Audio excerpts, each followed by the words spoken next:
Bueno, muy buenas noches para todos. Continuando la temática de las revisiones de temas, en este momento estamos en el módulo de oncología y tenemos el privilegio de presentar lo que son los principios básicos de radioterapia en los tumores cerebrales. Tenemos claro que durante todo nuestro principio y nuestra carrera estamos muy arraigados a los términos de radiocirugía, radioterapia, quimioterapia, pero en algún punto no nos damos cuenta de la importancia que es conocer los principios básicos de esta serie de tratamientos que son de vital importancia para el manejo de los pacientes en neurooncología. Vemos que dentro de los objetivos de esta charla va a ser Ya lo va.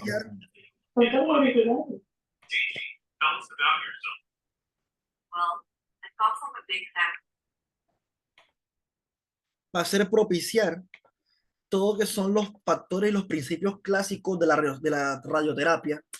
Vemos que esta charla no va a ser un compendio muy profundo de toda esa serie de manifestaciones físicas o de índole cuántica que se están presentando. Van a ser conceptos claros, precisos, concisos, que nos van a hacer a nosotros entender y direccionar y aplicar muy bien este procedimiento. Estos tópicos vamos a tener un interés en el detalle, en por qué se realizan, en cómo se realizan, en qué estructuras se están realizando para poder nosotros apreciar y conocer esta serie de temáticas. Dentro del punto de vista de definiciones o de marco conceptual, tenemos que empezar a hablar acerca de ciertas cosas o ciertas definiciones o conceptos. Veremos que tenemos una definición como es la radiación iónica, que se va a caracterizar porque es una energía suficientemente fuerte para que se haga un alarde o un movimiento del electrón a nivel de la órbita del átomo. Esta forma puede ser de diversas características, dentro de las cuales nos atribuye a nosotros en este momento lo que es la forma electromagnética, caracterizada y propiciada por un ion de una energía bastante grande o una forma en partículas debido al movimiento de los electrones, los protones y los neutrones en esta serie de afecciones atómicas. Vemos que el fotón va a ser como la unidad molecular más utilizada y es propiciada por este movimiento de las partículas al momento de realizar una serie de radios. Vemos que este fotón va a estar desarrollado y evaluado mediante un conocimiento de movimientos radioactivos a nivel del átomo, que van a ser conocidos también como que son los rayos gamma. Este fotón que es creado eléctricamente tiene una importancia bastante y una característica primordial debido a que nos va a servir a nosotros como fuente propulsora de energía para hacer unos cambios citoarquitectónicos, moleculares, estructurales de aquellas células en las cuales nosotros vamos a tener como diana para hacer nuestra función. Esto tiene una característica interesante y es un punto de partida muy trascendental, que es la diferencia entre un fotón y un protón, debido a que estas son dos condiciones electromagnéticas características que vamos a tener en cuenta como definitorias para realizar X o Y tratamiento. Desde el punto de vista de una serie de factores físico-químicos, van a existir diferentes leyes o acciones, como por ejemplo la ley del cuadrado inverso. Esta ley va a caracterizarse porque la intensidad de la radiación de un punto va a ser inversamente proporcional a la distancia en el cuadro que se está realizando. Esta radiación, en pocas palabras, va a ser un punto inverso de fuerza electromagnética que a mayor cuadro de dispersión, más fuerza pulsátil va a tener la fase fotónica que vamos a utilizar. Otro punto importante es la determinación de la absorción eléctrica fotónica. Esta absorción eléctrica va a ser un conglomerado de radiaciones electromagnéticas afectadas o propiciadas a un tejido estructural que va a tener una reacción atómica y va a ser considerada durante una unidad de medida como es el volt, que es EV entre paréntesis. Otras interacciones interesantes que podemos apreciar son estas tres que les estoy mostrando ahora, que van a ser propiciadas por la interacción fuerza electromagnética propiciada por el fotón y tejido. Estas van a incurrir el efecto fotoeléctrico, el efecto Coulomb y el efecto de producción par. El efecto fotoeléctrico va a ser el proceso en el cual, llegado el fotón, va a producir una colisión que va a ser un movimiento de electrones. Este fotón va a ser una transferencia de partículas que van a liberar una energía hacia el electrón que va a propiciar un movimiento atómico y después este electrón a su vez va a propiciar una liberación de energía para que el fotón realice la alteración iónica molecular. El efecto Countdown va a ser uno de los más importantes en la relación fotón-tejido, debido a que va a ser una colisión de movimientos electrónicos o de electrones libres que van a propiciar un movimiento atómico que va a generar un caudal atómico y de fuerzas iónicas para hacer la alteración estructural. Y el efecto de producción par va a ser un efecto interesante en el cual el fotón va a interactuar con el núcleo atómico, más no con los movimientos de electrónicos orbitales. Esta interacción entre el fotón y el núcleo atómico va a ser una liberación de energía que va a propiciar ciertas cargas positivas y negativas para que haya un movimiento electromagnético y se traduzca en una energía hacia el tejido que vamos a realizar. Hablando de ciertas características interesantes, vemos a su vez cómo vamos a hablar de otra serie que ya vamos a tener en cuenta con el protón. El protón, a diferencia del fotón, va a ser producida por un sistema de ciclo movimiento llamado ciclotrón, que va a ser una descarga direccional con mayor energía y menor dispersión en el tejido, que va a producir a menor radiación una mayor caracterización de energía en un punto determinado, en lo cual va a corroborarse o a traducirse en una distancia focal enérgica que va a tener en subsecuencia un mayor índole energético en un punto claro. Pero, ¿cómo se dan esta serie de procesos a nivel fotónico o protónico? Vemos que comúnmente vamos a utilizar un acelerador lineal de partículas, también conocido como el LINAP, que es ese que estamos observando en esta gráfica a la derecha de nuestras pantallas. Este acelerador o LINAP va a hacer que se muevan mediante un condensador metálico grueso. Va a ser un movimiento de electrones a nivel orbital atómico que va a descargar en un bombardeo objetivo de gran energía sobre un punto específico estructural. Vemos que la conjunción de canales va también a conllevar a que se dé el tratamiento de las lesiones cerebrales en pacientes que van a tener características imagenológicas postquirúrgicas o prequirúrgicas para nosotros hacer esta serie de acontecimientos. Cuando hay el movimiento de átomos y de elementos orbitales a nivel del movimiento electrónico, se va a producir una ruptura de partículas radioactivas que va a hacer un cargue eléctrico particular, va a acelerar el movimiento atómico, va a hacer que el núcleo produzca más energía y va a hacer que se produzca un foco fotónico a nivel de la estructura. Pero teniendo en cuenta esos procesos, vamos a pasar a lo que son las distintas formas de radiación o de radioterapia externa. Vemos que durante todo el ciclo histórico hemos tenido diferentes tipos de movimientos o diferentes tipos de tratamientos que van a utilizarse per se a los movimientos atómicos. Este que le traigo a colación en este momento va a ser la terapia 3D de conformación radioactiva o la radioterapia 3D conformacional. Este concepto de radioterapia va a estar conformado, como su nombre lo dice, en 3 dimensiones.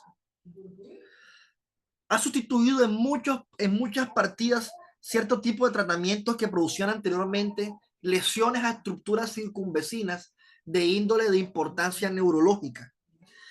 Vemos en este tipo de tratamiento que va la conformación de radioterapia 3D va a conllevar a la delimitación de los volúmenes tumorales y órganos de riesgo en cada uno de los cortes de la prueba que se van a utilizar, haciendo una conjunción de imágenes que en algunos centros generalmente es por tomografía axial computarizada, haciendo que estos volúmenes necesarios para la planificación del tratamiento radioterapéutico se distribuyen de manera objetiva y necesaria para hacer la planificación del tratamiento radioterápico.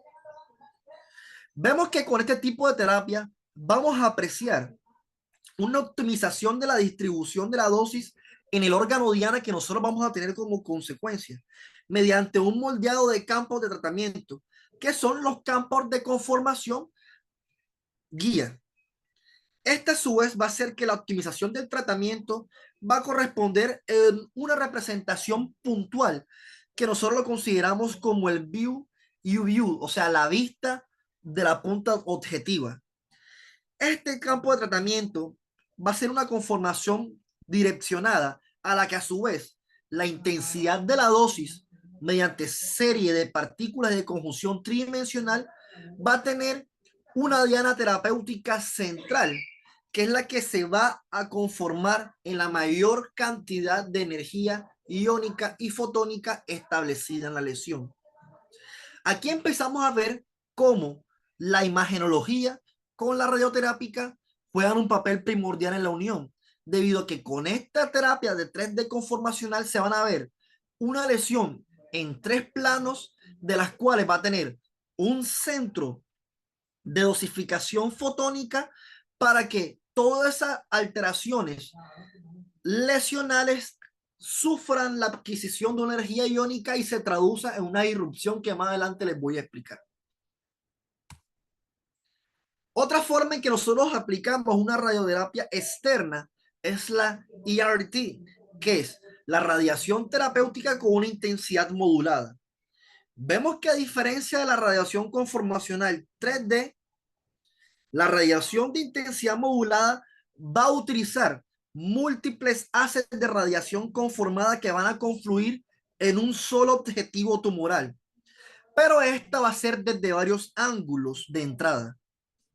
A diferencia de la radiación conformacional 3D que atrásmente le había explicado, el campo de tratamiento de la radiación modulada de radioterapia intensa va a estar formada. ¿Sí? Ajá.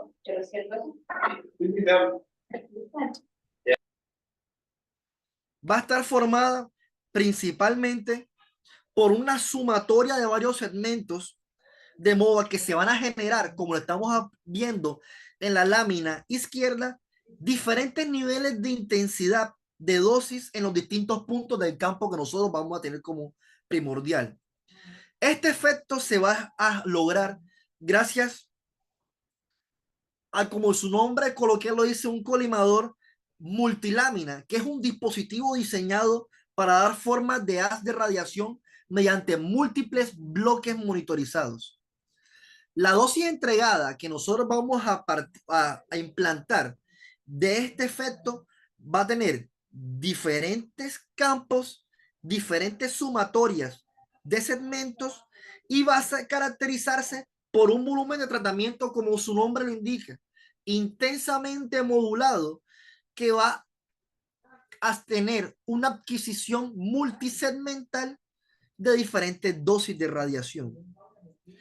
A su vez, esta dosis, que va a ser la sumatoria de estos campos, van a crear a nuestro paciente un volumen de tratamiento en el que el órgano y los tejidos normales van a quedar ubicados en zonas restringidas y el tejido tumoral va a quedar ubicado en una zona de mayor exposición. Este es el beneficio y la característica de esta radioterapia modulada intensamente específica. Pero vemos que a su vez que observamos primero un índice conformacional tridimensional. Después pasamos a una terapia moduladamente intensa. Ahora vamos a pasar a otro segmento importante de la tabla, y es La radioterapia moduladamente intensa mediante volumetricidad o mediante el uso de volúmenes. ¿Esto qué quiere decir? También conocido como el BIDMAT. Esta es una técnica que dentro de las técnicas de la historia natural vamos a considerar que es una técnica utilizada entre comillas recientemente, pero es referente a las otras técnicas que le había explicado. Para este tratamiento es importante porque el paciente se va a acostar sobre la mesa del limat que le había mencionado anteriormente. Esta, a su vez, va a ser una conjunción de ángulos y va a pasar a través de la máquina que va a administrar la radiación fotónica. La fuente de radiación que va a ser el acelerador lineal que anteriormente la estaba mencionando, va a girar como lo estamos apreciando en la lámina alrededor de la mesa, formando un arco. ¿Y esto por qué es importante? Porque al momento de girar, por eso es el B, porque es volumétrico, va a ser la conjunción de fuentes de radiación a través del acelerador lineal y va a tener múltiples puntos en los cuales van a haber una conjunción volumétrica hacia la estructura que nosotros vamos a estar realizando la adquisición energética. Vemos que esto va a estar emitiendo unos rayos fotónicos desde diferentes ángulos y este a su vez va a estar controlado por un sistema computacional que va a controlar la intensidad de los rayos en diferentes puntos. ¿Para qué? Para ayudar a que la concentración iónica se dé en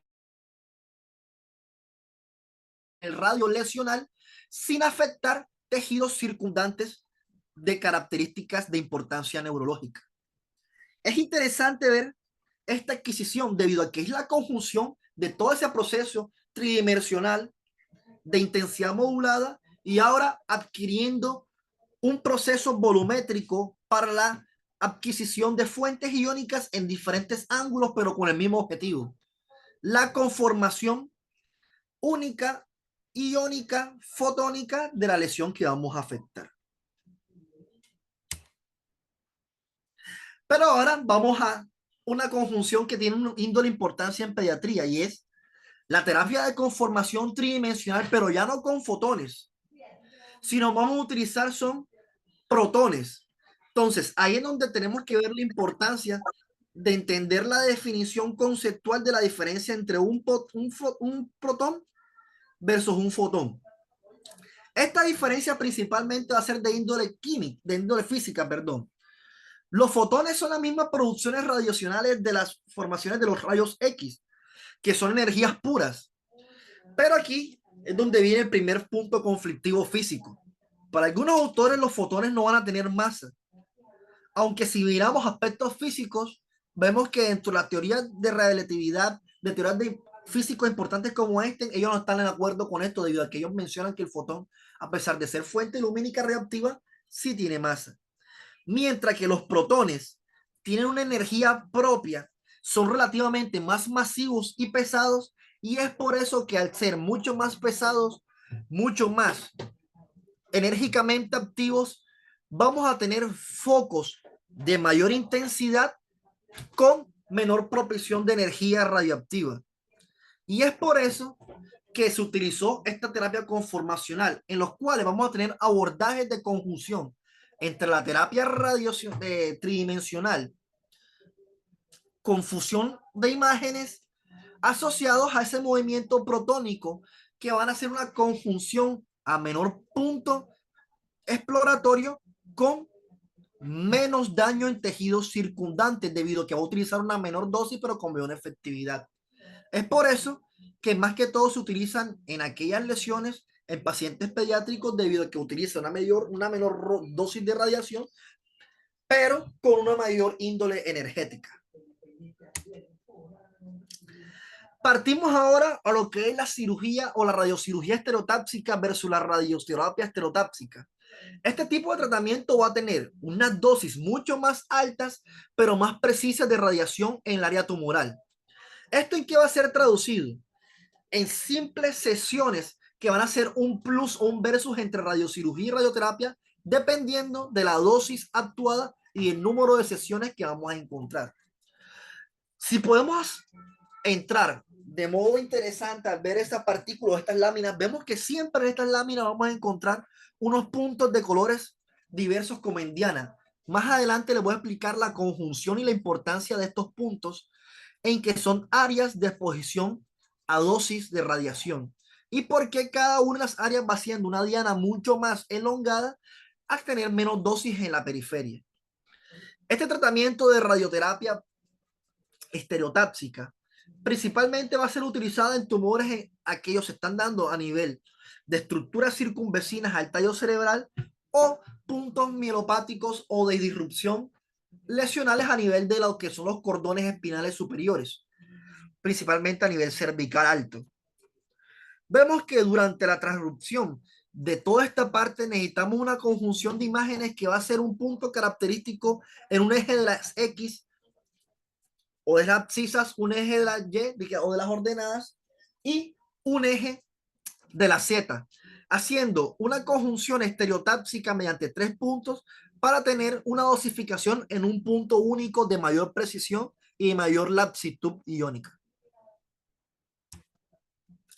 Pero ahora, ya que entendemos los diferentes puntos de partida, ya que entendemos los diferentes puntos de arraigue, la importancia es el por qué. ¿Y por qué es la importancia? Es cómo se hace el principio biológico de alteración mediante radiación iónica a un tejido. Antes, durante la revisión de los artículos antes del 2020, teníamos que eran la fundación de los 4 principios de las R's. Del 2020 para acá se instauró una nueva R, que es la de radiosensibilidad. Vemos que son 5 principales principios biológicos en los cuales se basa la radioterapia para hacer la conjunción radioactiva y hacer una alteración estructural y molecular de la célula diana, que es la célula tumoral objetiva de nosotros. Tenemos dentro de esos la reparación, el reordenamiento, la repoblación, la reoxigenación y la radiosensibilidad. Me tomé el trabajo de buscar cada uno de estos fundamentos de radioterapia y ver cómo cada una, mediante la conjunción de esa energía, va a tener una alteración estructural. Este es un gráfico que se realizó al hacer la conjunción del fundamento de reparación. Vemos que el mecanismo de afección del ADN va a activar una respuesta al daño inducido por la radioterapia. Va a ser una acción de daño directa e indirecta. Esta acción de daño directa va a alterar la formación de las cadenas, haciendo una disrupción molecular, produciendo la salida de nucleótidos y nucleósidos, que a su vez va a producir una disrupción genética que va a traducirse en una apoptosis y luego una necrosis molecular celular. Eso es directamente traducido por la radiación a nivel de las cadenas y de los nucleótidos. Pero en realidad, otro punto interesante que utiliza el proceso biológico de la radioterapia no solo es la acción directa de translocación y de daño del material genómico, sino también las acciones indirectas en los cuales a nivel del citoplasma se da la liberación intrínseca de agua, haciendo que esta a su vez reaccione con todo lo que son las estructuras de hidroxilos y va generando lo que es el peróxido de hidrógeno, conocida entre paréntesis o coloquialmente como agua oxigenada a nivel molecular. Esta agua oxigenada lo que va a hacer es que va a afectar de una manera indirecta las estructuras propiciales citoplasmáticas que en el 90% más están conformadas por moléculas de agua. Al haber una disrupción de estas moléculas de agua y al haber la transformación a peróxido de hidrógeno, se hace un cambio conformacional estructural que va a afectar no solamente el citoplasma, sino también el retículo endoplásmico, el retículo sarcoplásmico, el aparato de Golgi y otra serie de estructuras propiciales que van a hacer un daño estructural citoplasmático indirecto que va a traducir en una translocación genética y va a afectarse el material biológico de estas dos formas, directa e indirectamente. Ese es el principio de alteración en la reparación genética como principal fundamento de la radioterapia. Ese es el primero. El segundo, que es la del reordenamiento. Vemos que durante el proceso celular se van a exhibir diferentes grados de radiosensibilidad según la fase del ciclo celular en la que nosotros vayamos a encontrar En general, vemos que la fase mitótica es una de las fases más susceptibles durante la radioterapia, y dentro de estas fases, la fase de interfase G2 es la que va a propiciar mediante estudios de emisión de positrones y estudios celulares el mayor índice de radiosensibilidad durante la terapia, durante la radioterapia. Mientras que si tenemos la contraparte, que es la fase S, desde un punto de vista tardío, va a ser la más resistente. ¿En qué va a traducir esto? Esto va a ser traducir que el fraccionamiento celular se va a asegurar dependiendo de un punto de vista de partida en qué fase del ciclo celular se encuentra la célula. Hay una teoría bastante interesante que es la conjunción mitótica celular, en la cual se aprecia que dependiendo de la fase que se encuentre una célula, se puede hacer un alarde citoplasmático para que todas las fases queden en el mismo proceso de G2, y este a su vez, aquí es el momento crucial para nosotros aplicar la radioterapia y que haya un mayor daño celular. Como tercer principio, que es la repoblación, vemos que las células tumorales clonógenas o aquellos clones celulares que sobreviven a la primera exposición a la radiación pueden repoblar mediante el sistema inmune nuevamente, rápidamente y haciendo un entorno tumoral restante. Pero a su vez va a tener unas disrupciones citoplasmáticas adherentes que en terapias subsecuentes van a propiciar un daño estructural mucho más rápido, induciendo un ambiente neurotumoral bastante vascularizado. Y la pregunta que uno se hace cuando hace el estudio de lo que es la repoblación celular y dice, bueno, si queda un remanente tumoral celular y este se llena o incrementa la vascularidad, no estamos propiciando que se aumente la masa tumoral. Es por eso que se creó el siguiente principio, que es el de reoxigenación.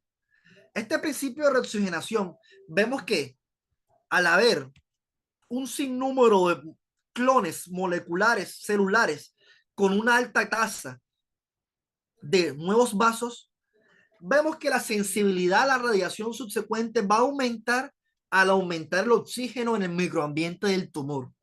Es por eso que utilizamos este fundamento radioterápico en los remanentes vasculares o muy vascularizados que quedan de índole tumoral, porque van a ser mucho más radiosensibles en subsecuentes terapias de radiación. En general se considera por estudios que los tumores menores de 1 milímetro van a tener un punto completamente oxigenado y van a ser mucho más radiosensibles. El fraccionamiento va a tender a eliminar primero las células radiosensibles y bien oxigenadas. Luego va a permitir que las células menos oxigenadas, o como le dicen, las células hipóxicas, utilicen el oxígeno restante disponible en mayor concentración, aumenten la producción de vasos y se vuelvan mucho más radiosensibles. En pocas palabras, esto tiene un sinnúmero de común. Al afectar el ADN de manera directa o indirecta, se produce una alteración estructural. Esta principalmente va a ser acudida en el proceso o en la síntesis de la fase G2, que es más radiosensible. A su vez, va a ser que la célula tumoral, si hay una disrupción estructural, muera, pero sus clones neurogénicos tumorales van a adquirir el oxígeno necesario porque necesitan tener una vascularización. Al aumentar esta vascularización, va a producirse la fase de reoxigenación, que la va a volver mucho más susceptible, y en pocas palabras van a aterrizar en esto, que es la radiosensibilidad celular, en los cuales diferentes tejidos tumorales van a convertirse de la fase y la alteración mitocondrial mucho más radiosensible, y es por eso que las terapias multifraccionadas en índoles van a tener un sinnúmero de cambios que no van a ser mediados inmediatamente, sino después, porque van a ser cambios ultraestructurales que van a tener un tiempo de conlleva o de acción mucho más prolongados. Y esos son el fundamento radiobiológico de por qué actúa la radioterapia. Vemos que no solo es la emisión de radiación iónica, no, es la alteración estructural genómica, con alteración citoplasmática, con alteración en el microambiente, la alteración vascular y la radiosensibilidad. Es convertir una lesión que es radio resistente en radiosensible en diferentes procesos de fracciones. Pero ahora me pareció interesante también no solo saber qué procesos estructurales externos de radioterapia hay, cuáles son los fundamentos biológicos, sino también el STIP, que son el paso a paso de nosotros cómo vamos a hacer este fundamento de planeación. Vemos que en diferentes puntos estructurales encontré esta tabla que me pareció interesante, que son 7 pasos en los cuales vamos a evidenciar la simulación del paciente, el planeamiento del tratamiento, el plan de evaluación, la calidad de esa intervención, el inicio del tratamiento, el tratamiento propicio y el seguimiento de este tratamiento. En la primera parte, que es la simulación del paciente, tenemos 4 objetivos principales.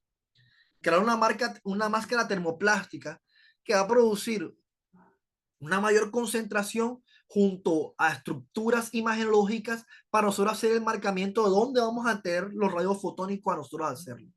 Vamos a tener un performance que es una adaptación de una tomografía axial computarizada a nivel craneal, tanto del cráneo como de la porción superior del cuello. Vamos a ver el target o el objetivo de volumen medio en un isocentro, que va a ser nuestro punto de energía más crucial para nosotros actuar. Y vamos a tener unas coordenadas marcadas en 3D. ¿Y esto cómo se va a realizar? O este target de isocentro. Vemos que dentro del punto de esta radioterapia moderna, vamos a tener un objetivo propio, que es el conocido como el isocentro, que va a ser el punto de partida o el punto más crítico lesional tumoral para que se concentren los haces de radiación fotónica y produzcan un menor daño tumoral.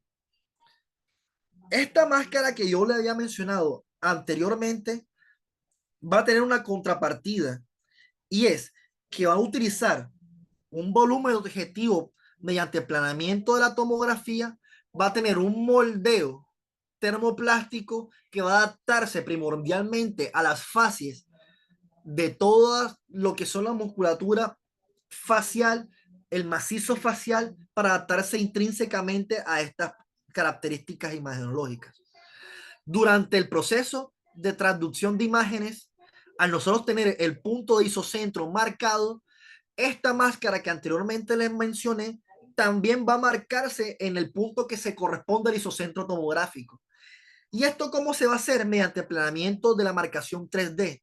¿Para qué? Para que tengamos un punto de partida primordial para el tópico radiacional que nosotros vayamos a intervenir. Desde el punto de vista del planeamiento del tratamiento, vamos a tener principalmente 5 objetivos. La conjunción imagenológica mediante resonancia y tomografías pre y postoperatorias, si es el caso de un paciente que ha sido operado. La adquisición o realce de estructuras críticas a nivel encefálico, conocido como los OR, que son órganos en riesgo. 4. El conteo y la adquisición de lo que es el GTV y el CTV, traduciéndose en GTV en el volumen tumoral bruto o en el volumen máximo tumoral, y el CTV en el volumen tumoral objetivo. Y después de esto se va a crear lo que es el conocido como el PTV, que es el planeamiento objetivo del volumen. ¿Qué tenemos que tener en cuenta? Lo más importante va a ser la conjunción de la diana. El centro es el volumen tumoral bruto, la diana media va a ser el volumen objetivo clínico y el PTV, que va a ser el volumen objetivo de planificación. Esto va a traducirse en qué? En 3 tipos de radiación o de dosis distintas para que en el centro de la diana se dé el objetivo primordial, que es el isocentro, que va a ser el volumen tumoral bruto, para que todos esos haces fotónicos o protónicos vayan a un punto. A la izquierda de nuestras láminas podemos ver una tomografía axial computarizada en un corte axial pero vemos que las estructuras se van a realzar en unos colores en los cuales vamos a ver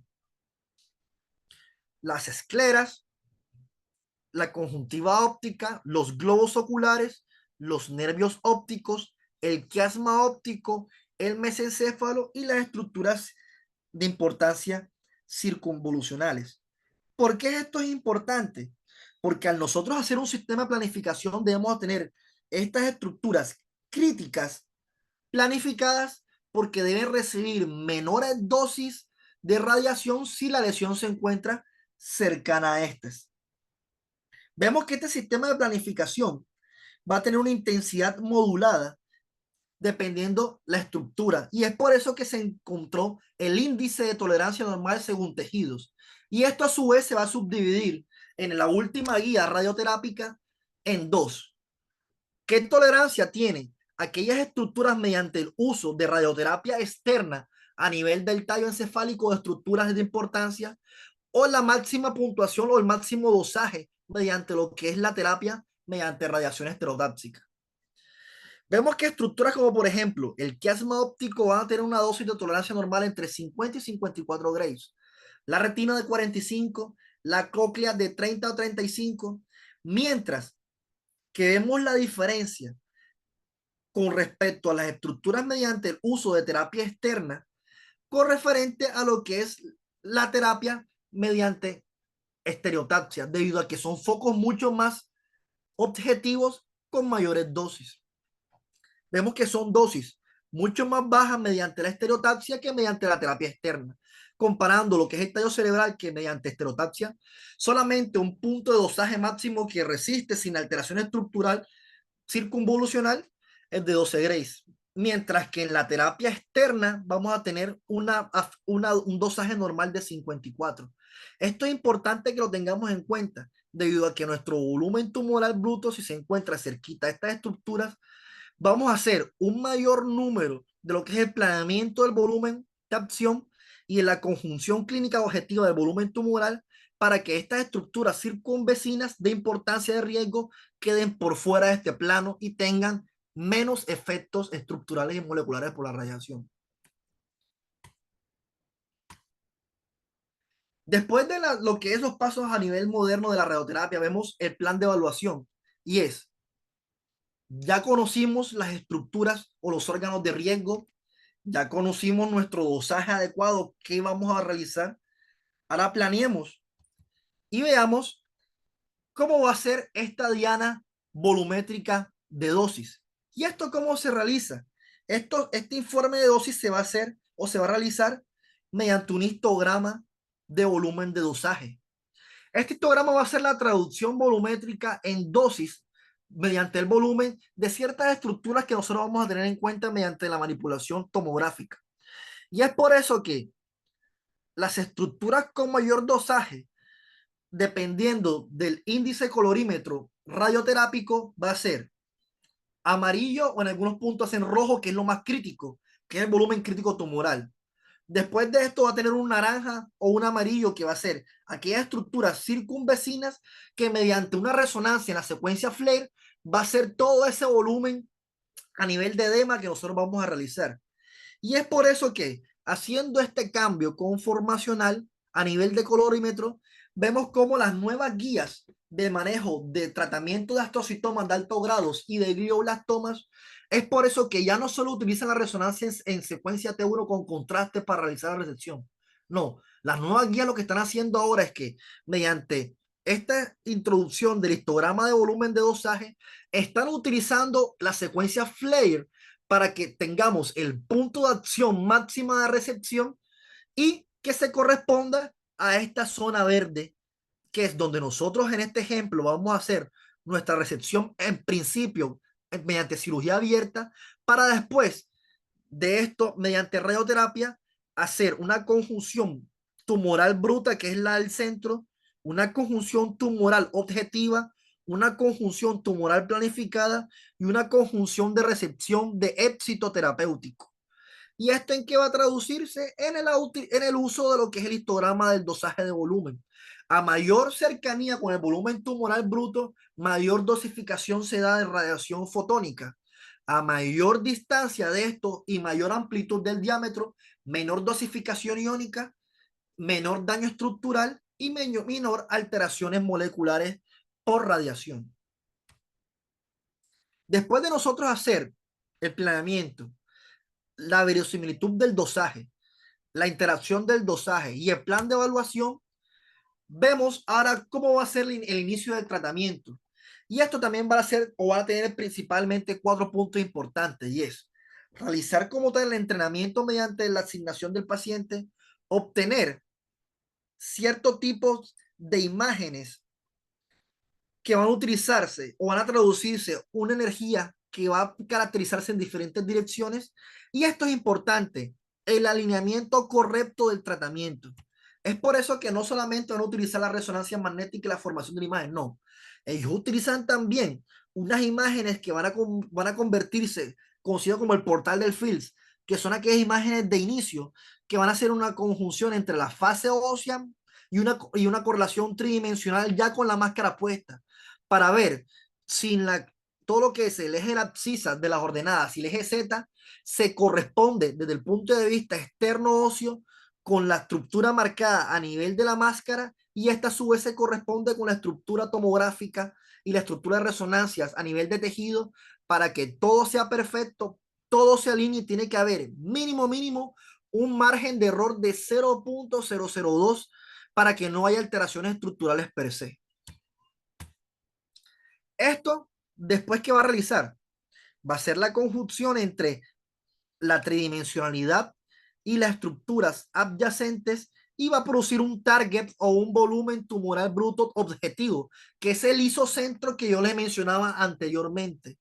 ¿Para qué? Para que toda esta radiación iónica tenga un target preciso sin afección de estructurales circundantes.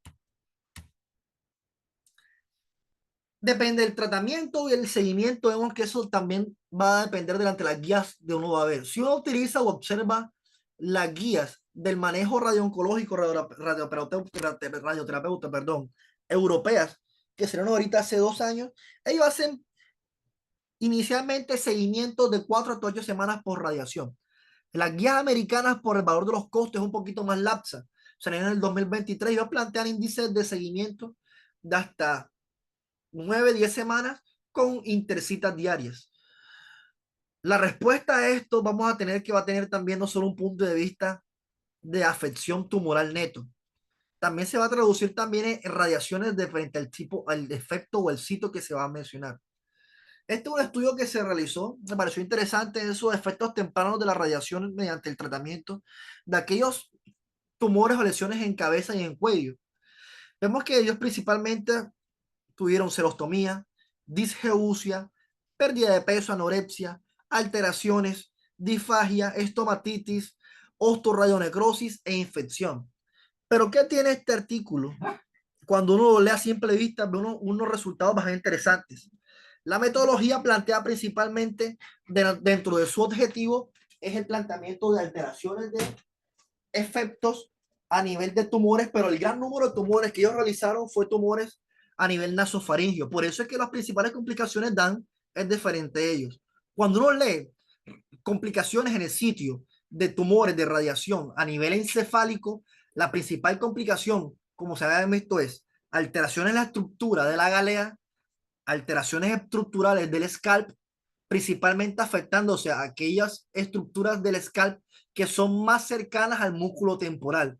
Por eso es que estos pacientes también se quejan de fascitis temporal, debido a que disminuye el grosor de la fascia temporal superficial y del tejido areolar temporal, haciendo una disrupción de la dinámica vascular, produciendo una atrofia muscular temporal, y por eso es que le duele a esos pacientes ese punto y el músculo se vuelve mucho más débil. Caída de cabello y apertura del sitio de herida si es un paciente postquirúrgico, debido a la irrupción estructural que se están presentando a nivel molecular de este scalp. Pero también vamos a tener un punto importante, y es aquellas imágenes de control o de seguimiento radiológico que son cruciales en este paciente.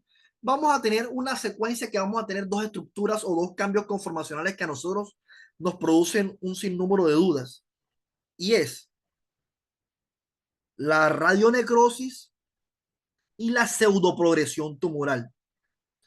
¿Qué tenemos que tener como en cuenta de esto? Recientemente se ha hecho una tabla bastante interesante o una definición de lo que es radionecrosis, pseudoprogresión versus la recurrencia de los tumores. Vemos que la pseudoprogresión, vamos a tener tres puntos importantes. La radioterapia puede tener tres resultados de índole de importancia. El primer resultado va a ser una alteración conformacional temprana o mediata. El segundo resultado va a ser una afección de los tejidos circundantes con un edema caracterizado por la alteración de la unidad neurovascular o barrera hematoencefálica. Y la tercera va a ser el cambio tardío que se va a producir por esa necrosis de la radiación expuesta. Normalmente, uno cuando empieza a hacer la lectura ve que hay unas definiciones en las cuales la pseudoprogresión del tumor va a tener una promoción específica de una índole entre 3 meses y algunos puntos de partida dicen hasta 2 años, otras definiciones dicen hasta 3. Pero la mayoría de las guías dicen que esos cambios deben darse en los primeros 2 años. Pero ¿cómo nosotros diferenciamos que no sea una pseudoprogresión o no sea el tumor que está recurriendo? Tenemos que utilizar lo que son tres secuencias de importancia. La secuencia de restricción, la secuencia de perfusión y utilizamos la espectroscopía. ¿Qué tenemos que tener como importancia? Vamos a tener unos puntos claros de información como es este LQ, que es el cociente de lesión. Se define el cociente de lesión como el área de un nódulo hipointensa de una imagen de resonancia ponderada en secuencia T2. Esto es importante. No es que nosotros veamos la secuencia de resonancia en T1 con contraste y digamos, no, está mucho más grande la lesión, es una pseudoprogresión, una reglosis. No, las secuencias de importancia van a ser T2 y esta a su vez se va a dividir sobre el diámetro de la secuencia ponderada de T1 con contraste. Y esto va a hacer que si este diámetro o este LQ va a ser mayor a 0.6, nuestra concordancia va a ser que es una recurrencia tumoral. Repito, que es a veces cuando uno empieza a leer es un poco extraño ver esos términos. El coeficiente de lesión, que es LQ, va a ser la división entre el diámetro de la lesión en la secuencia ponderada de T2 sobre el diámetro de la lesión en la secuencia ponderada de T1 con contraste. El número que nos dé de este diámetro, si es mayor a 0.6, se considera un criterio para no pensar en una recurrencia tumoral. Mientras si es menor a 0.3, se va a considerar un criterio para no pensar en radionecrosis. Otro punto importante es el uso de lo que son las secuencias o no, o perdón, el estudio mediante espectroscopías. El incremento del lactato debido a la radiación implementada durante la destrucción celular asociada a un decremento de lo que son los picos de colina y de creatina nos hace pensar en radionecrosis. Mientras que los picos altos de colina y creatina con picos bajos de lactato nos hace pensar en lo que son la recurrencia tumoral. Ya tenemos dos criterios.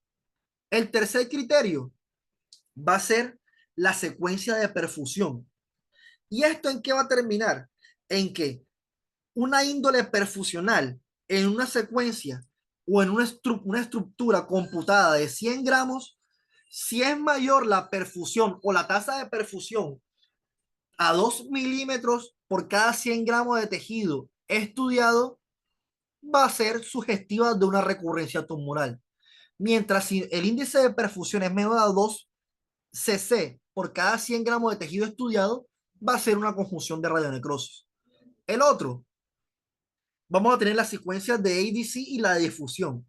Si restringe la difusión y se ve menos caracterizado en el ADC, es una recurrencia tumoral. Si no restringe la difusión y vemos que en el ADC realza, eso para pensar en radionecrosis. Y por último, esto es algo interesante. En los últimos estudios se utilizó lo que son las secuencias con SPECT, en los cuales si se ven alteraciones metabólicamente intrínsecas asociados a la conjunción o a la captación de radioisótopos, es una recurrencia tumoral. Si nuestra tasa de imagenológica no tiene una actividad metabólica intrínseca y no tiene una captación de radio trazado, va a ser una radionecrosis. Estas son las definiciones claras y paulatinas para uno sospechar de una radionecrosis versus una recurrencia tumoral. Aquí podemos ver estas estructuras o estos ejemplos que se colocó. Son pacientes con alteraciones. Uno, en la parte superior vemos cómo estamos utilizando la secuencia de perfusión. Aquí vemos que en este artículo se cometió una alteración. ¿Y cuál es el error de alteración? No se hizo la conjunción imagenológica con el programa de perfusión. Al no hacerse la conjunción imagenológica, el punto central de perfusión va a tener una mayor captación y vemos cómo hacer un versus. T2, T1. Vemos que en este va a tener 1.57 cc por cada 100 gramos de tejido, por lo que esto se va a considerar una radionecrosis.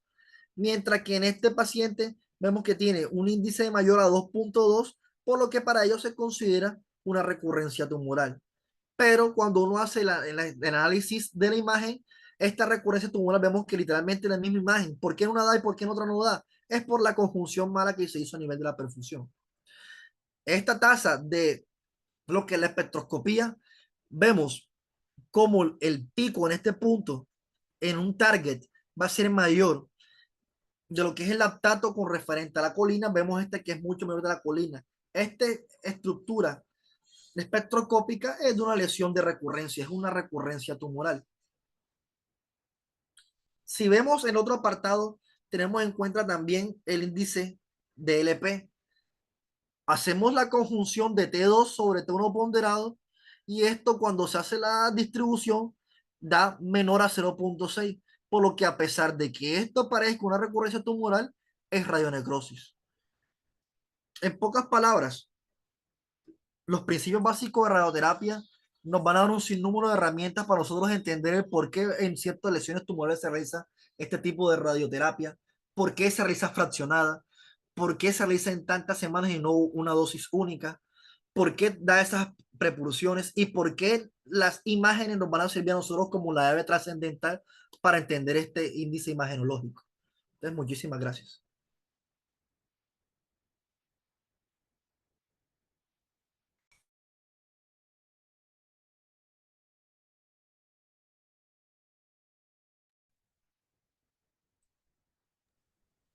Bueno, muchas gracias, doctor Boris. ¿Alguna inquietud de los asistentes?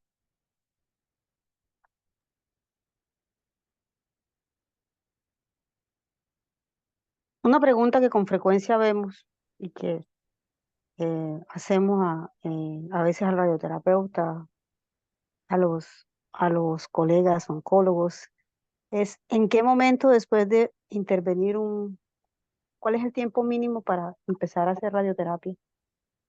En un paciente operado de una lesión maligna que necesitas empezar tratamiento complementario cuanto antes, ¿no?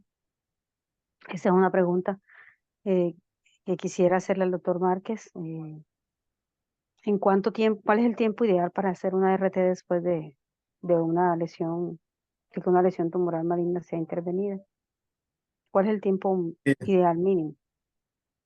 Sí, bueno, buenas noches. Primero, felicitar al doctor Boris. Hizo una completa revisión en un tema que si uno no está metido en esta área, pues a veces es difícil de entender. Cuando en lesiones tumorales malignas, regularmente nosotros esperamos que haya una completa cicatrización de la herida quirúrgica. Y digamos que eso generalmente está alrededor de las 4 semanas. Entonces, entre 4 a 6 semanas, nosotros ya hemos debido iniciar tratamientos de radioterapia. Em, igualmente, es importante eh, eh, trabajar de la mano con las otras especialidades, además de la quirúrgica, con la oncología clínica. Entonces sí, pero regularmente entre 4 a 6 semanas estamos en tumores malignos, debemos estar iniciando tratamiento de radioterapia. En meduloblastoma hay una particularidad y es que en meduloblastoma es donde con más premura debemos precipitarnos al inicio del tratamiento y de hecho entra dentro de los factores pronósticos, ¿no? El inicio del tratamiento de radioterapia.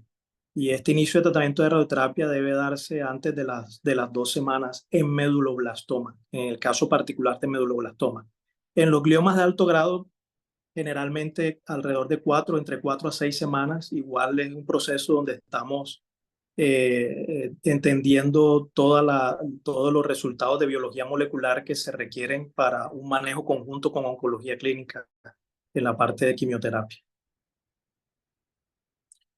No, al doctor Boris, bueno, no sé si alguna otra pregunta. Hizo como le digo, hizo un paso general desde la parte física, radiobiológica y todo lo que tiene que ver con el proceso de radioterapia. ¿Yo qué podría decirles? La radioterapia en neurooncología hoy tiene aplicaciones no solo para tumores malignos, para tumores benignos, también lo utilizamos, lesiones vasculares y todo lo que tiene que ver con lo que es algunos tratamientos funcionales ablativos, como en algunas neuralgias, manejo de dolor crónico oncológico y no oncológico, eh, eh, algunos trastornos de movimiento, eh, es decir, el amplio espectro de utilización de las radiaciones ionizantes se ha ampliado en la medida que hemos ido mejorando tecnología y que podemos manipular de mejor manera las radiaciones. Preguntas frecuentes. Hay diferentes equipos de tratamiento de radioterapia. El más usado fue el que estuvo mostrándonos el doctor Boris, en los aceleradores lineales, pero tenemos equipos como el CyberKnife, que es un acelerador lineal en un brazo robótico.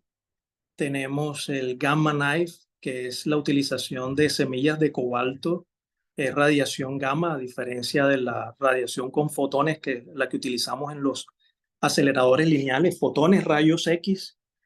Radiación gamma es una radiación natural en el decaimiento natural de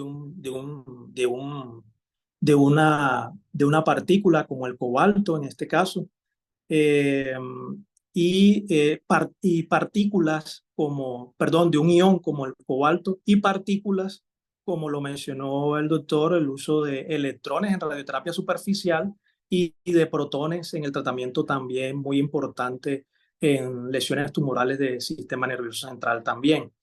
Eh, las técnicas de tratamiento también han evolucionado mucho y pasamos rápidamente de hacer radioterapia en 2 dimensiones, analizábamos por planos, a tener la posibilidad de hacer reconstrucciones volumétricas y es cuando empieza el tema de toda esta radioterapia conformacional. La conformacional nos utilizamos imágenes ya volumétricas, tomografías, para delimitar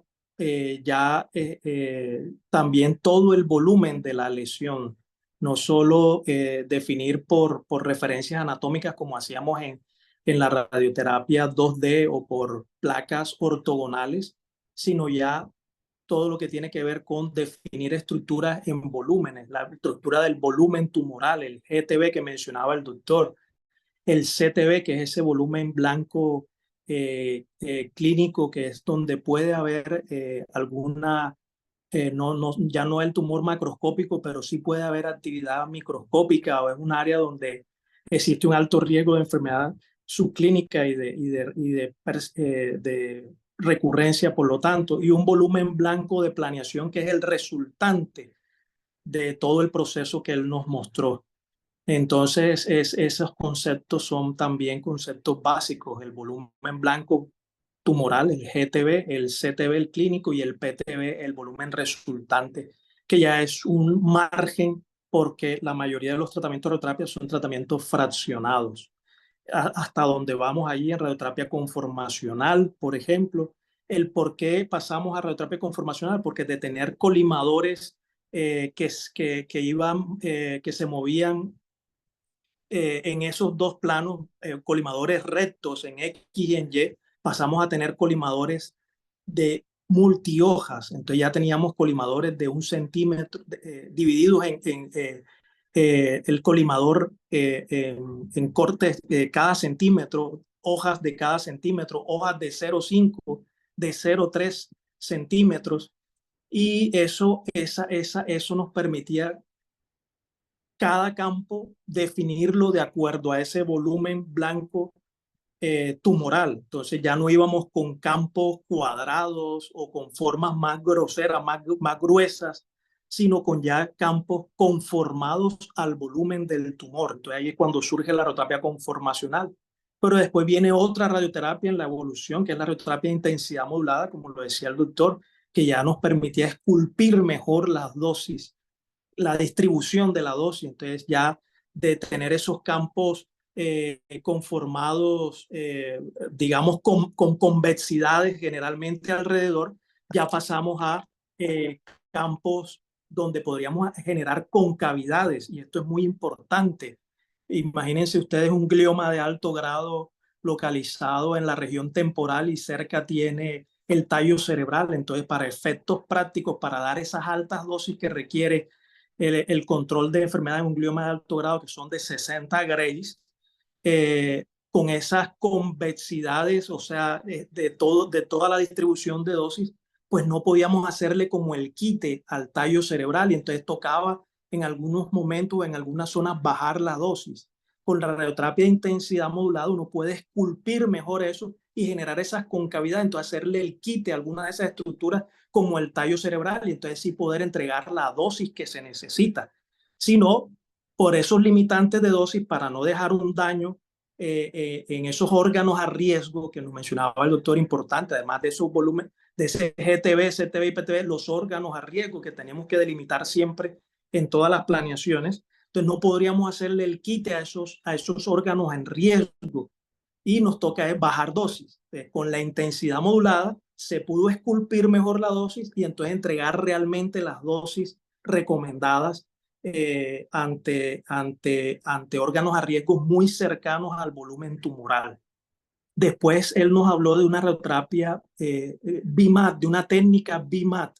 Es una radioterapia de intensidad modulada, pero en arcos. Entonces eso logra todavía que la conformación de la dosis sea mejor. A medida que el equipo va rotando, él va entregando la dosis, no con campos estáticos como lo hace la intensidad modulada. Otra gran diferencia es que en la intensidad modulada uno le entrega como la receta, digamos, de lo que quiere, y el sistema de planeación nos busca la mejor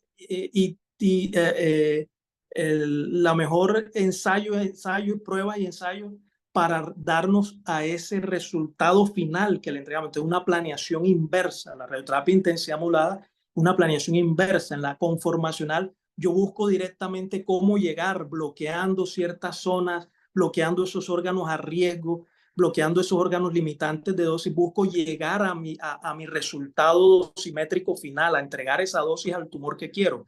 En la intensidad modulada hay una planeación inversa. Yo le entrego el resultado final. Es decir, yo le digo, al tallo puedes darle solo tanto, a la vía óptica le puedes dar solo tanto, a los hipocampos puedes darle solo tanto, en hipotálamo puedes darle solo tanto, y al tumor quiero esto. Entonces yo le doy mis resultados, mis metas, y el sistema busca la mejor forma de hacerlo. En la BIMAT, entonces lo hace en arcos, va entregando la dosis, y en ellas podemos pintar, digamos, mejor ese resultado dosimétrico. Entonces yo quiero, por ejemplo, que en esa misma estructura o en estructuras cercanas tener unos diferentes niveles de dosis. Entonces yo en ese mismo número de sesiones voy a estar entregando más dosis a alguna zona y menos dosis en otra zona digamos, de enfermedad subclínica, y al volumen tumoral macroscópico puedo estarle entregando otra dosis en el mismo día de tratamiento, con el resultado al final, en el mismo número de sesiones, estar dando dosis más alta en algunos puntos que yo seleccione en la planeación. Entonces, esa posibilidad de dar un refuerzo simultáneo se logra con las técnicas en arcos, que es el BIMAT, la radioterapia intensidad modulada volumétrica. Y finalmente, las técnicas de radioterapia estereotáxica.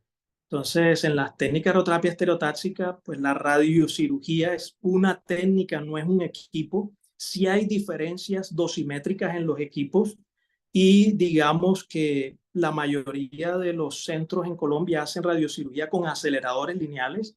También hay unidades de radioterapia dedicadas a hacer tratamiento de radiocirugía, equipos dedicados a hacer radiocirugía. Dentro de esos, lo que hay en nuestro país, CyberKnife, Gamma Knife. ¿Qué diferencia? Las diferencias clínicas, digamos, es que yo en un acelerador lineal pues tengo la limitación para dar esas altas dosis eh, que me bloqueen o me hagan o me modulen la respuesta en una vía neuronal, ¿no? Entonces, lo que es la radiocirugía funcional definitivamente requiere este tipo de equipos.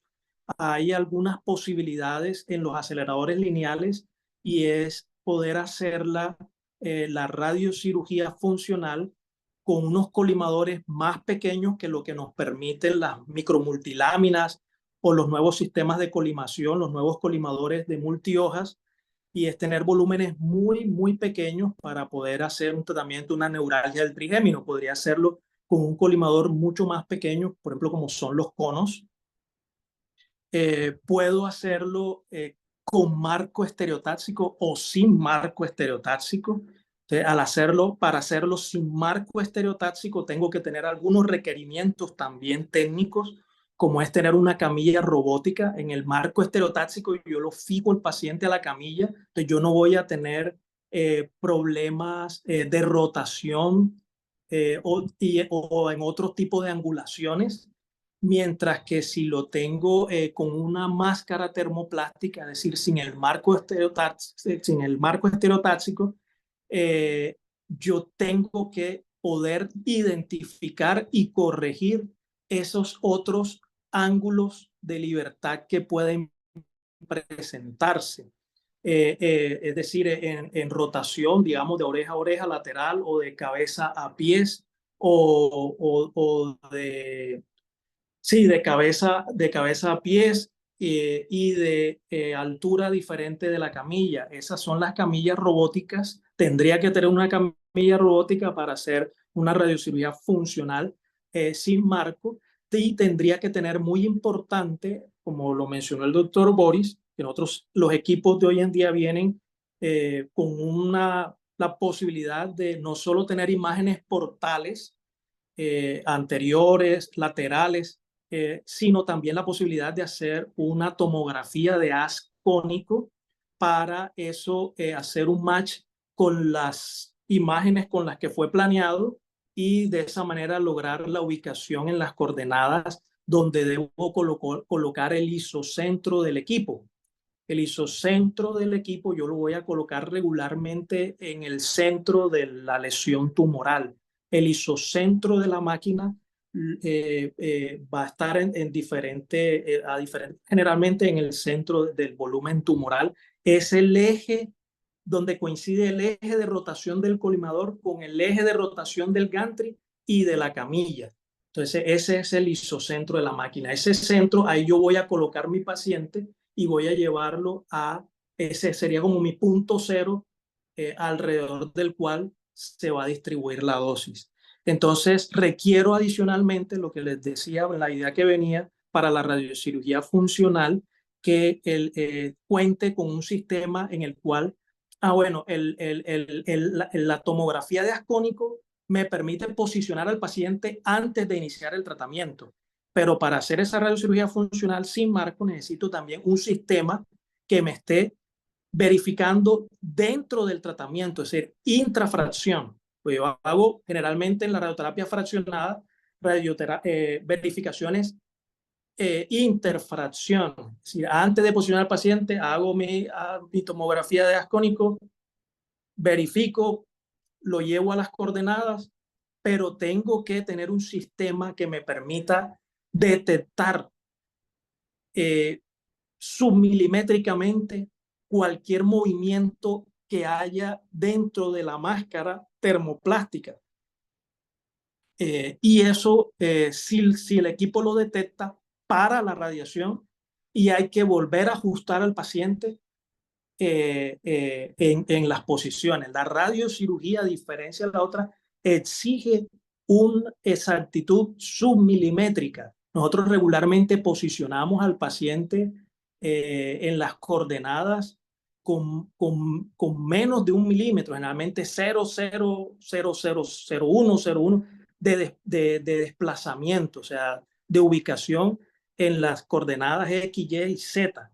Y en los ángulos eh, tiene que ser menor a 0,5 grados. Entonces, ahí consideramos que el paciente está en un adecuado posicionamiento. Entonces, esos sistemas de verificación intrafracción pueden ser por superficie o por rayos X y ellos pueden parar la radiación si detectan que se me sale de ese margen que yo he generado submilimétrico y por debajo del grado de rotación. Eh, sí, hay muchas cosas. Hay otra cosa que me parece importante y que deben entender también, la otra especialidad son las unidades de dosimétricas, grays o centigrays. Ahí es la dosificación es el depósito de energía por unidad de tejido.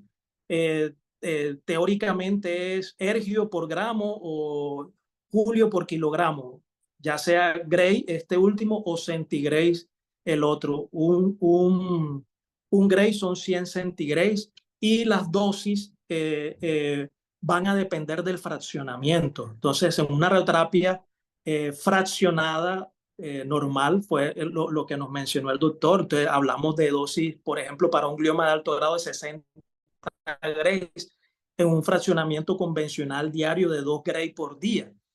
Hay esquemas de hipofraccionamiento, damos dosis más altas por sesión y eso tiene una equivalencia biológica que también él nos mencionó al comienzo con los modelos lineares cuadráticos. Uno puede buscar esas equivalencias en los diferentes esquemas de fraccionamiento a utilizar. Mientras que en radiocirugía generalmente hablamos de dosis única. Entonces, por eso hablamos ya dosis más altas, ya no entregamos las 2 Gray por día, sino que hablamos de, por ejemplo, para un meningioma 14 Grays en una sola sesión, o un neurinoma del acústico 12 Grays en una sola sesión. ¿Cuál es el concepto? Yo les decía que es importante que no es la máquina, aunque sí hay diferencias en la máquina y lo veíamos, sobre todo para radiocirugía funcional. Ahí sí que es necesario en nuestro país Gamma Knife, CyberKnife o un acelerador con las condiciones que le mencioné. La mayoría de nuestros aceleradores lo utilizamos para radiocirugía de tumores benignos, tumores malignos como metástasis cerebrales, ya lesiones volumétricas, no como como a una neuralgia del trigémino que le damos en isocentro 90 grays en una sola sesión, en una sola dosis. O sea, es una dosis altísima. Entonces requiere alta precisión y todo ese control intrafracción mientras estamos entregando la dosis. Un detalle que me falta por mencionar, bueno, si alguna pregunta y espero no cansarlos con tanta cosa. Eso. Buenas, ¿cómo están? Bien, ¿qué tal? ¿Cómo estás? Hola, profe, gusto verlo y escucharlo nuevamente. Bueno, lo primero es que Boris hizo un recuento aquí de otra vez volver a la física y a la química de bachillerato en un Sí, tema tan complejo que realmente no es nuestro fuerte, ¿no? Nosotros no solemos hablar de moléculas, de protones, fotones, iones, cationes, en fin. Entonces, muy bien por eso, Boris, muchas gracias. Y para el profe, dos cositas muy puntuales. Yo soy como un fiel creyente que posiblemente en un futuro no tan lejano vamos a dejar de operar los tumores cerebrales. No sé si todos, pero sí una gran cantidad porque No solo la radiocirugía, la radioterapia, la inmunoterapia y la quimioterapia, pues van a ser cada vez más específicas y pues vamos a tener más targets y obviamente mayores cantidades de fármacos que nos van a ayudar. Entonces, lo primero es, pues, ¿usted qué opina de esa aseveración? Y lo otro, profe, es, bueno, usted trabaja en una entidad donde de verdad ustedes incluso persiguen al paciente. Sale la patología, la inmunohistoquímica y le dicen, véngase para acá. Y cogen al paciente desde rapidito y le hacen tratamiento. Eso es muy bueno, realmente eso yo no lo vi incluso ni en Bogotá. Y no es el promedio del país.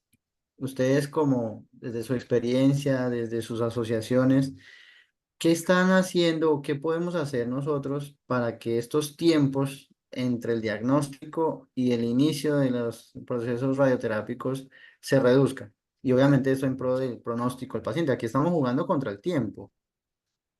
Gracias, profe. Sí.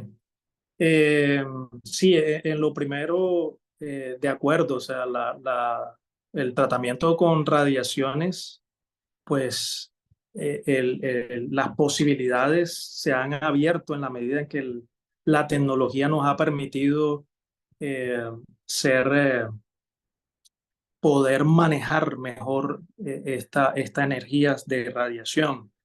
De hecho, ahí el otro concepto que lo que me faltaba por decirte era que radiocirugía no era un equipo, aunque sí hay diferencia y hay que saber seleccionar cuándo hacerla con la máquina que uno tiene y cuándo definitivamente tiene que irse a un equipo que hace exclusivamente radiocirugía. Y es que básicamente radiocirugía lo que requiere al final es que la caída de la dosis desde ese volumen de planeación hacia afuera sea con un alto gradiente. O sea, ahí va en radiocirugía uno tiene altos gradientes dentro de la lesión tumoral, pero tienes altos gradientes afuera y el que interesa es el de afuera. Adentro vas a tener altos gradientes, pero en el tumor o en la lesión. Mientras que el importante también hasta un cierto punto. Pero el que interesa es el gradiente afuera y yo lo que busco, el resultado, cuando el doctor Boris mencionaba qué debo evaluar en un plan de tratamiento, el resultante, yo visualizo las isodosis, yo miro el histograma dosis-volumen con esos limitantes de dosis en los órganos a riesgo vecinos y miro unos índices de gradiente, unos índices de conformidad. Y lo que me van a marcar y decir esos índices es que esa caída de la dosis desde el borde de la lesión, porque en radiocirugía yo prescribo al margen de la lesión. Generalmente busco que esa isodosis de prescripción en radiocirugía esté entre el 80 al 90%.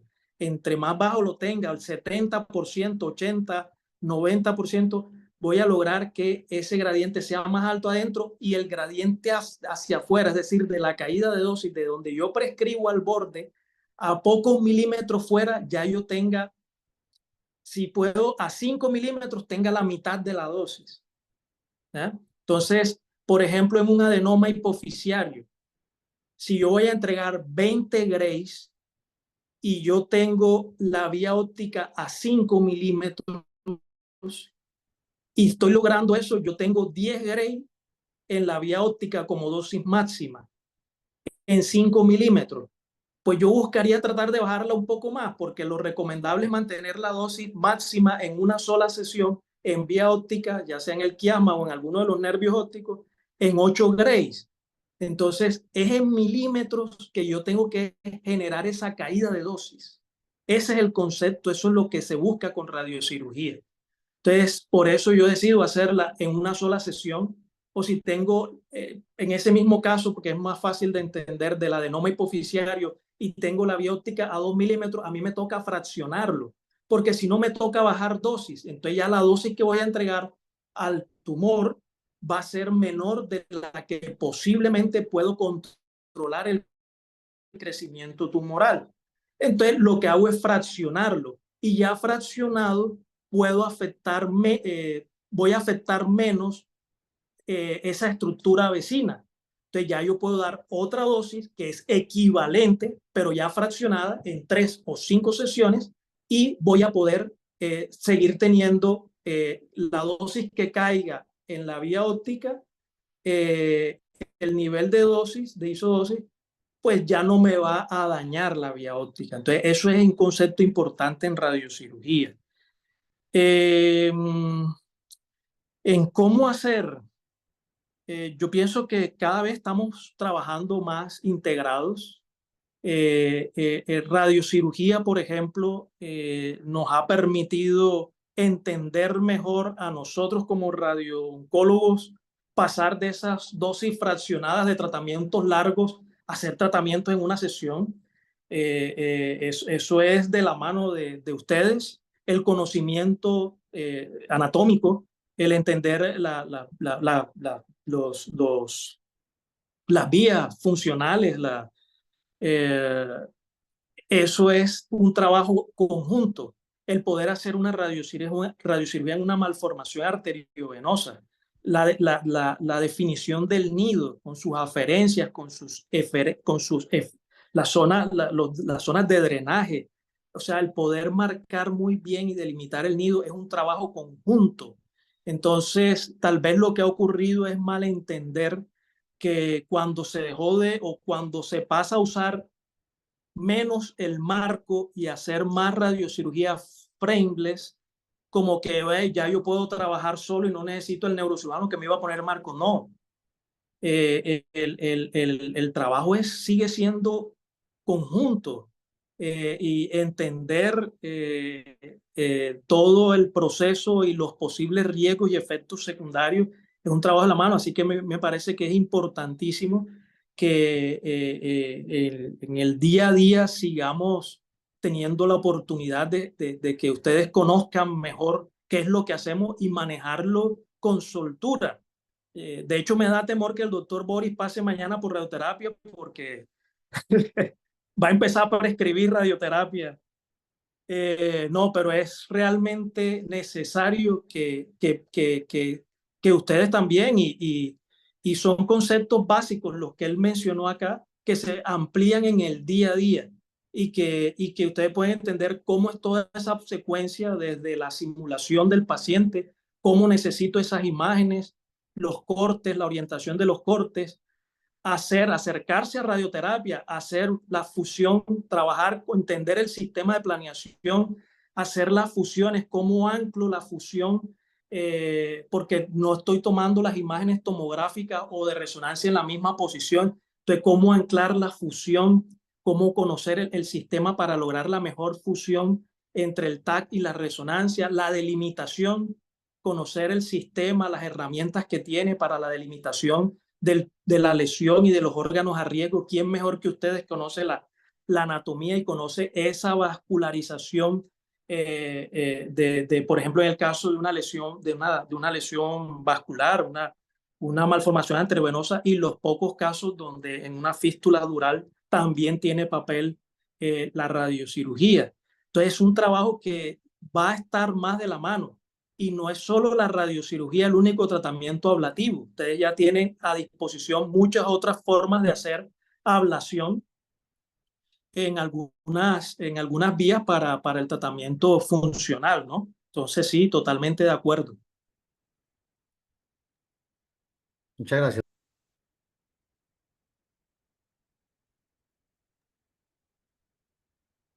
Bueno, ¿tienen alguna otra pregunta o alguna inquietud?